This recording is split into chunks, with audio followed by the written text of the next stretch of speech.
Today we're here to review the latest investment in the MicroLoc work holding solution. Can you tell our audience the reasons behind your purchase? Variable reasons: accuracy, multi-point machining. It gives us a broad spectrum right across the whole work envelope of the machine, and the quality. Is this your first investment into MicroLoc? It is, yes. Won't be the last. We've already discussed it. We've had it 2 weeks and we're already talking about the other machines. Firstly, the capabilities of it in such a sort of small footprint. As you've identified, YMC, you've got a Y-axis, a driven tool machine. But the Y-axis is plus or minus 60 millimeters, which is quite large for a small machine, a sort of 8-10 inch chuck machine. Also, you've got a double point index and turrets. You've got 24 tool stations essentially on this machine. And with the mill drill and that Y-axis, it really does mean that you have a lot of flexibility in a very small footprint. Now you've got the OKUMA, does this give you the opportunity of basically one-hit machining? Yes, it does. We've been able to develop a method of fixturing that allows us to access all areas of the component. When you look at this component, I presume the fixturing is very, very key to this. How was you actually using it on the old process and now on the new process? We're not using the same fixturing at all. The problem that we was having on the old process is we had a fixed centre of rotation, and what we had to do there was manipulate each component to that centre line of rotation. What the turn cut allows us to do is move the centre of rotation to the component. So we chose CORREA for numerous reasons. One, we're a very big fan of CORREA, so we've been buying CORREAs for at least 20 years, so it's a known and tested product for ourselves. The service that we've always got has always been phenomenal, and also we went for the Axia for the induced capacity. Well, obviously with the size of some of the billets that I'm seeing behind you here, CORREA are very, very sophisticated with their head technology. What head did you choose for this machine? So we chose the UAD head, so we could actually get any angle that we required. So instead of having a 4-5 axis machine, it gave us more versatility and more strength with the head.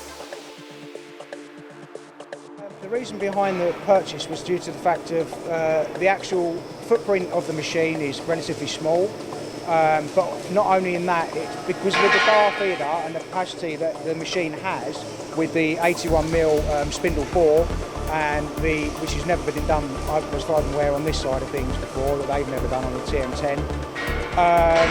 So in terms of what we needed for the capacity, in terms of the price point as well, which was actually relatively budget friendly for the specification and technicality of what we wanted.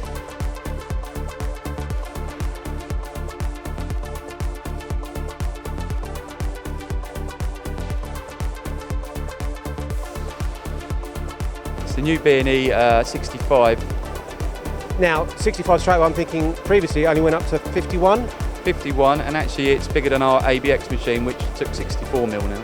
We're at Ward High Tech today, and I've got Julian here who is going to tell me all about the SFM range of machines. This is a gigantic machine, Julian. It certainly is a very impressive machine. Today I'm at the Engineering Technology Group. I'm with Scott Ellesmere. I've got an exciting deal to tell you about on this Mitsubishi Sparker Rotor. This is the SG12S.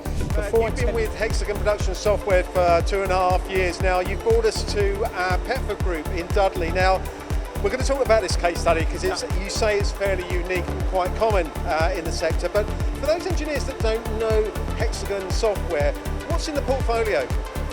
Imagine having a machine that makes parts that quickly that it needs something to feed it.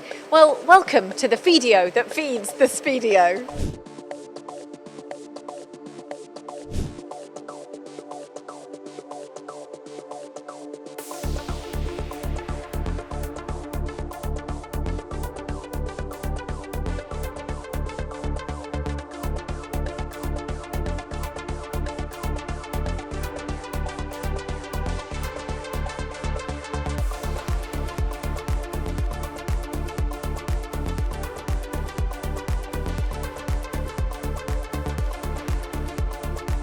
I actually joined the engineering industry 5-6 years ago when I saw the light, and every day is a learning experience. I have to say that. And as part of that learning experience, we're at S Lilley and Sons in Birmingham. Now, Birmingham used to be called the Workshop of the World.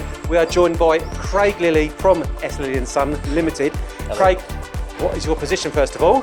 I'm officially quality director at the company. Yeah. Quality director. Well, what I've seen so far, quality is not an issue here, absolutely. And to keep it authentic, we're actually recording this in the machine shop. So if there is some background noise, it's because they're working away. Yeah.